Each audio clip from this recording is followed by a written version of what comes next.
Va-t-on enfin avoir un build bien broken pour le leveling du druide? Eh bien je pense que oui, avec ce build compagnon que je vous propose aujourd'hui. Il y avait déjà pas mal de petites choses qui commençaient à fonctionner sur la saison 5 et avec l'arrivée du nouveau passif plus qu'un avec la nature, eh bien le build passe potentiellement dans une autre dimension. Déjà je pense qu'il sera très fort en leveling évidemment, mais peut-être il y aura des versions très intéressantes sur la fin de jeu. En tout cas ça fait plusieurs jours que je travaille dessus, j'espère que ce petit build vous plaira. Sur ce, salut à tous, salut la guilde, j'espère que vous lootez bien, vous êtes encore nombreux à regarder régulièrement mes vidéos sans être abonnés, donc pour ne pas manquer les prochains builds et soutenir la chaîne, explosez le bouton rouge, activez la cloche, sur ce, c'est parti.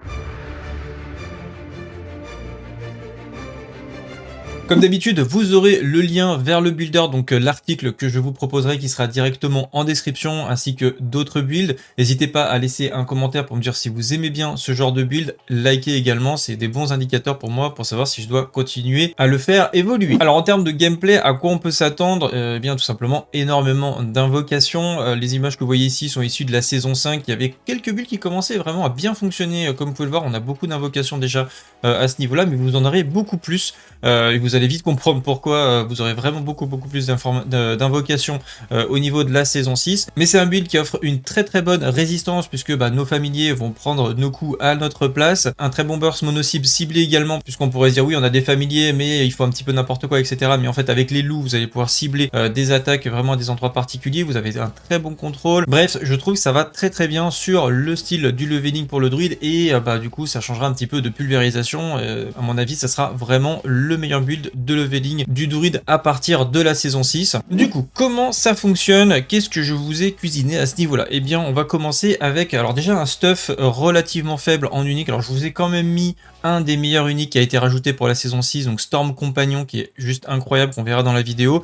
Et évidemment, on aura le passif 1 avec la nature qui est très fort, et vous allez vite comprendre pourquoi ça va être très fort en leveling. Sur le home, j'ai pris Windbolt Runic Skullcap, qui va vous permettre de pull les ennemis et les paquets toutes les X secondes et d'ajouter un coefficient multiplicateur assez pratique quand vous allez faire attaquer vos loups sur les cibles et avoir un maximum de cibles dans votre poison creeper. Si vous arrivez à avoir des compétences supplémentaires, essayez d'aller chercher plus 2 aux compétences de vos compagnons. Il y aura une nouvelle activité, les bas-fonds de Cuiraste sur la saison 6, qui va vous permettre de target farmer des points de compétences sur des objets spécifiques. Donc c'est plutôt sympa, en particulier pour ce build, parce que ça va nous aider énormément. Et en trempe, on va chercher de la max life, des loups pour augmenter notre survie et les dégâts des loups. Les loups vont taper, vous allez voir une vitesse d'attaque assez hallucinante. Sur le plastron, on va mettre une disobédience. Vous pouvez mettre d'autres aspects défensifs de votre choix. Voilà, c'est juste pour vraiment être monté au maximum l'armure, parce que pendant le leveling, c'est assez rare qu'on arrive à atteindre le cap. Donc vous pouvez gagner vraiment beaucoup de résistance en augmentant votre armure. Willpower, All Resist de l'armure, Max Life et les loups en attaque speed toujours en trempe. Sur les gants, on va mettre l'aspect, donc The Alpha, qui va faire que vos loups vont se transformer en werewolf, qui va augmenter considérablement leurs dégâts et leur apporter un nouveau coefficient multiplicateur. Donc un des meilleurs aspects du build qui va énormément augmenter vos dégâts. Sur les jambières, si vous arrivez à l'avoir rapidement, Storm Compagnon, bon déjà plus 8 aux compétences de loup, donc ça c'est juste incroyable. Il vous donne plus 85% de Lucky Hit Chance sur Pack Leader, donc qui permettent d'augmenter la réinitialisation de vos sorts de compagnons. Vous allez très rapidement comprendre pourquoi c'est très important.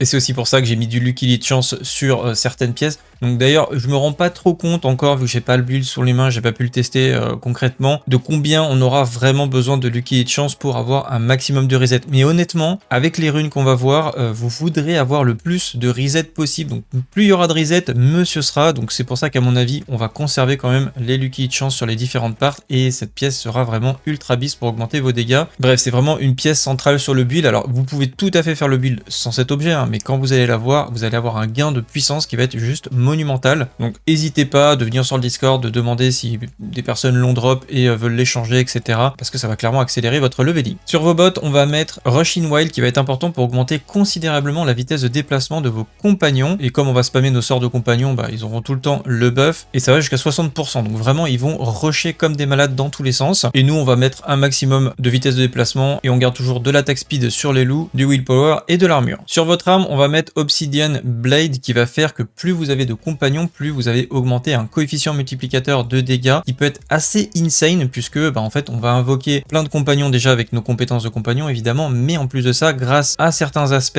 et les runes qu'on va voir, et bien potentiellement on aura énormément de familiers actifs. Donc ça m'étonnerait pas qu'on tape les 200, 250%, voire 300% à certains moments grâce à cet aspect. Donc ça va être très très important de l'avoir sur arme. Il y a aussi une trempe qui permet de multiplier par 2, enfin donner une chance que les loups font des doubles attaques, et peut-être que ça vaut le coup parce qu'on aura des invocations de loups, mais c'est des loups spirituels, donc est-ce qu'ils vont vraiment être pris en compte dans cette trempe? Je suis pas sûr.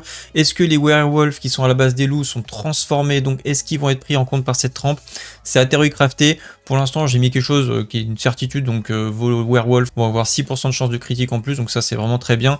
Et Poison Creeper qui a une chance aussi de faire double dégâts, ce qui est très intéressant. Un Poison Creeper fait très très mal déjà bas level, donc voilà, si ça fait dégâts en double, vous allez juste one shot le pack en faisant un Poison Creeper, donc ça c'est vraiment super. Sur votre deuxième arme, on a à peu près les mêmes stats, on a beaucoup, donc on prend un totem évidemment, et on a beaucoup de lucky hit chance déjà de base sur le totem. On va rechercher encore du lucky hit chance, on va mettre de la vie, du willpower, critique sur werewolf, et encore une fois double dégâts sur Poison Creeper. Et l'aspect est très intéressant ici, donc Effigy of the Stampede qui va vous donner un familier donc supplémentaire, et en plus de ça, vos compagnons gagnent tout simplement un coefficient de dégâts multiplicateur de 35%, donc ça c'est juste incroyable. Sur l'amulette, on a un nouvel aspect qui a été rajouté je crois sur la saison 5 qui est vraiment insane, et il manquait encore tous ces petits ajustements qu'on voit aujourd'hui sur la saison 6 qui fait qu'on va vraiment bien profiter de cet aspect qui est pour moi un des meilleurs aspects défensifs du jeu, qui va faire que vous allez rediriger tout simplement les dégâts, enfin une partie des dégâts que vous recevez sur vos compagnons, et surtout vos compagnons ne peuvent pas mourir, hein, parce que forcément si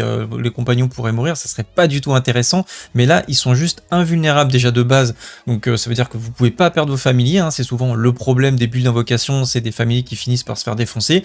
Bah là du coup ça devient littéralement un mur défensif qui est indestructible, donc ça c'est incroyable, et en plus ils vont récupérer quasiment 30% des dégâts que vous recevez, donc c'est quasiment un peu comme le Soul Link de World of Warcraft pour ceux qui se souviennent, c'est un peu la même chose, donc c'est un coefficient défensif multiplicateur par rapport à tout ce que vous avez dans le jeu, ce qui va rendre le build extrêmement tanky. Sur les deux anneaux, j'ai cherché à peu près les mêmes statistiques, c'est-à-dire du lucky hit chance, du willpower, du critical, en fonction de si vous vous sentez pas très bien en termes de résistance, vous pouvez remplacer éventuellement le willpower ou le crit chance par de la vie, ça peut être pas mal. D'ailleurs j'en ai mis au niveau de la trempe de l'amulette avec toujours de l'attaque speed sur les loups. L'aspect qu'on a sur cet anneau est très intéressant puisque c'est Moonrage et ça va vous donner une chance d'invoquer des loups, donc 3 loups supplémentaires au maximum qui vont rester jusqu'à 35 secondes. C'est une chance de 5% flat de base, mais comme la durée est très longue, normalement vous devriez quasiment tout le temps en avoir 3. Ce qui est intéressant, c'est que ça devient une lucky hit chance sur les boss, et comme on a pas mal de lucky hit, normalement vous devriez aussi avoir toujours les 3 loups de présent sur les boss, et en plus de ça, ça vous donne plus 3 de rang à vos loups, donc vraiment un très très bon aspect à ce niveau-là.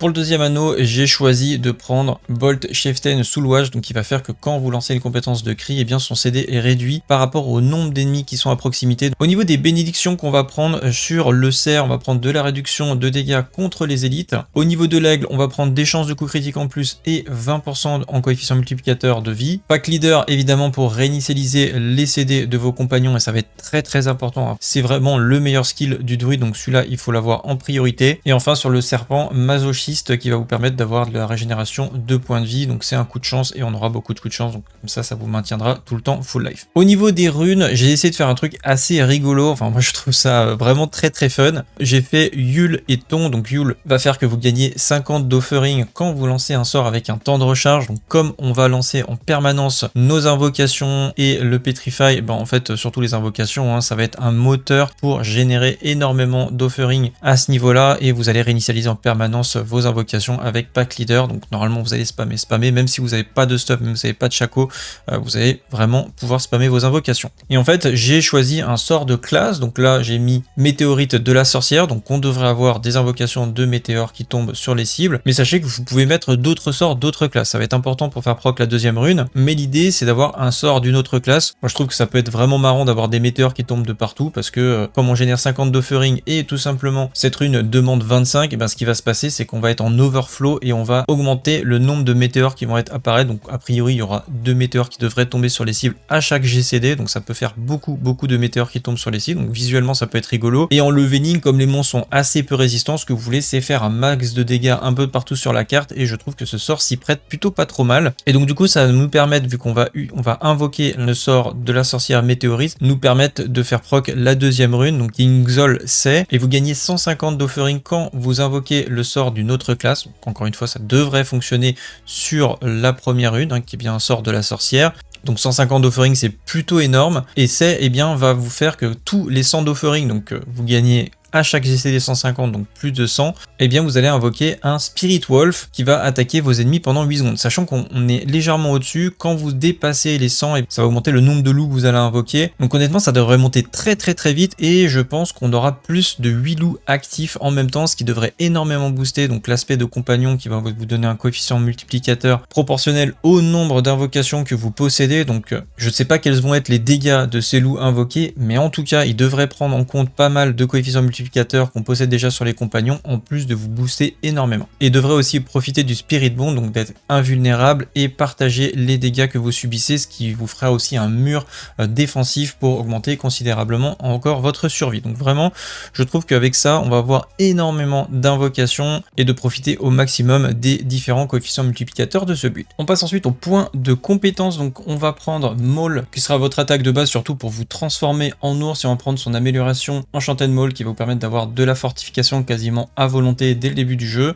Au palier suivant, on va prendre Predatory Instinct, qui va vous apporter des chances de coup critique contre les cibles proches, Iron Fur avec de la réduction de dégâts quand vous passez en ours, qui devrait être quasiment toujours le cas. Au palier suivant, on profitera également des passifs grâce à notre forme d'ours, donc Backlash, qui vous apporte des dégâts augmentés quand vous lancez une compétence défensive, Ancestral Fortitude, qui vous apporte de la réduction de dégâts non physiques, ainsi que Vigilance, qui vous apporte également de la réduction de dégâts quand vous lancez une compétence défensive, à savoir Debilitating Roar, qu'on essaiera de lancer le plus souvent possible grâce à l'aspect Bolt Chieftain, et qui augmentera en plus vos dégâts en coefficient multiplicateur, donc vraiment un sort très intéressant. Au palier des invocations, on va maxer les loups évidemment, et on prendra leur amélioration brutale Wolfpack avec de l'augmentation de vitesse d'attaque quand ils font des coups critiques. J'ai mis 4 points dans Poison Creeper, et je suis allé chercher l'amélioration brutale Poison Creeper qui augmente de 20% les chances de coups critiques quand les ennemis sont pris dans le sort. Un point dans les corbeaux, et j'ai pris l'amélioration Furious Raven qui permettra d'être une mécanique de vulnérabilité si jamais vous avez d'autres mécaniques de vulnérabilité, que ce soit au niveau de la glyphe ou éventuellement un affix offensif qui vous permet de mettre vos cibles en vulnérable. Ça peut être très intéressant également. Je l'ai pas précisé sur les anneaux, mais ça peut être vraiment une alternative au Willpower par exemple, et ça vous permettra de mettre Brutal Raven, ce qui vous apportera des corbeaux supplémentaires et un nouveau coefficient multiplicateur, ce qui peut être vraiment très intéressant. On prend également les passifs Feral Aptitude avec des coefficients multiplicateurs quand vous êtes en bonne santé, ce qui devrait être quasiment tout le temps le cas parce que vous avez énormément de soins dans le build, et Call of the Wheel qui sera un passif indispensable puisqu'il vous apporte des coefficients multiplicateurs sur vos sorts de compagnons. Vous pouvez évidemment à la place des points de vie aller chercher du Call of the Wild sur votre amulette, mais c'est pas forcément évident à trouver pendant votre leveling. Ça sera un très gros buff pour votre build, mais peut-être qu'avec la nouvelle activité les bas-fonds de Cuirasse, ça sera plus facile d'aller chercher ce genre de points de compétence, donc affaire à suivre. Au palier suivant, on va prendre le Mending qui augmente vos points de vie en coefficient multiplicateur et augmente les soins que vous recevez. Un point dans Neurotoxine, et on va chercher l'Envenimé pour augmenter les dégâts que vous et vos compagnons font en coefficient multiplicateur sur les cibles, donc sur les dégâts critiques qu'ils vont produire et sur les différentes cibles qui sont empoisonnées, donc ce sera toujours le cas avec votre Poison Creeper. Au niveau du plateau ultime, on va aller chercher la pétrification et on va la maxer pour réduire au maximum son temps de recharge, et on ira chercher son amélioration Supreme Petrify, donc vraiment un très bon sort de burst avec des coefficients multiplicateurs. Ça va être très fort je pense contre les boss. Catastrophe qui va vous donner un nouveau coefficient multiplicateur quand vous lancez un sort ultime, donc ce qui va encore augmenter les dégâts que vous allez faire quand vous allez burster avec votre ultime. Quick Shift pour augmenter vos dégâts quand vous êtes transformé en ours, et Natural Fortitude qui vous apportera aussi beaucoup de fortification. Et enfin on finit avec avec la nature qui sera votre nouveau passif ultime et qui augmente tout simplement de 60% en coefficient multiplicateur leurs dégâts, ce qui est juste incroyable. C'est aussi marqué qu'on gagne les passifs des différentes invocations, mais comme on les a déjà, je pense pas que ça s'applique deux fois évidemment. Et enfin Enfin, on passe aux parangons et les glyphes à aller chercher en priorité. Et on commence avec Keeper, qui augmentera de 10% en coefficient multiplicateur vos dégâts et ceux de vos familiers. Le plateau suivant, Etain Malice, et on va aller mettre la glyphe Bane, qui va augmenter vos dégâts de poison et une chance de faire double dégâts sur vos poisons, donc très intéressant également, surtout vis-à-vis de la trempe que vous avez sur votre arme. Et on prendra évidemment Etain Malice, qui est vraiment un ultra abyss, puisque quand vous avez au moins 3 cibles qui sont empoisonnées, vous gagnez 45% de dégâts augmentés en coefficient multiplicateur, donc vraiment très très fort. On part sur la droite et le plateau ancestral Guidance avec la glyphe Spirit, un grand classique pour augmenter vos dégâts critiques, donc très intéressant. On part ensuite vers le haut et on va prendre le plateau Untamed, qui sera vraiment le plateau qui vous apportera le plus de dégâts sur vos familiers, parce qu'il y a beaucoup de nœuds rares et magiques qui augmentent énormément les dégâts de vos familiers. On prendra le nœud légendaire Untamed, qui va augmenter les dégâts de vos familiers jusqu'à 80%, ce qui devrait être quasiment toujours le cas. Et c'est un coefficient multiplicateur évidemment. Et on va prendre la glyphe Wild et va augmenter énormément les dégâts passifs de vos compagnons également. Et pour finir, on prendra le plateau Survival Instinct où on va prendre la glyphe Exploit, qui permettra de rendre instantanément vulnérables toutes les cibles, donc de quoi bien augmenter votre burst, ainsi que le nœud légendaire Survival Instinct qui va augmenter vos dégâts en coefficient multiplicateur quand vous êtes en forme d'ours. Si vous avez des questions sur le build et suivre son évolution, n'hésitez pas de venir nous rejoindre. Donc on a pas mal de gens, comme vous pouvez le voir, qui postent leur propre build pour la saison 6 de Diablo 4. Donc vous pouvez nous rejoindre, poser vos questions, poster vos builds, échanger, etc. Il y a pas mal de monde, donc n'hésitez pas. Pour ma part en tout cas, c'est tout pour aujourd'hui. J'espère que ce build vous aura plu. Encore une fois, si c'est le cas, dites-le moi en commentaire et puis je ferai une mise à jour si jamais je vois que ça intéresse les gens. Et j'espère aussi pouvoir rapidement tester ce petit build pour le leveling, ça risque d'être assez rigolo. Pour votre période de rush, pensez à Oli qui est le sponsor de la chaîne avec des boissons énergétiques caféinées mais sans sucre avec des vitamines, vraiment top. Ça fait plus d'1 an que j'utilise et franchement j'en suis très content. Vous avez mon code promotionnel en description, donc n'hésitez pas. Sur ce, je vous souhaite à tous une excellente fin de journée. Salut à tous, c'est le Aguil, ciao bye.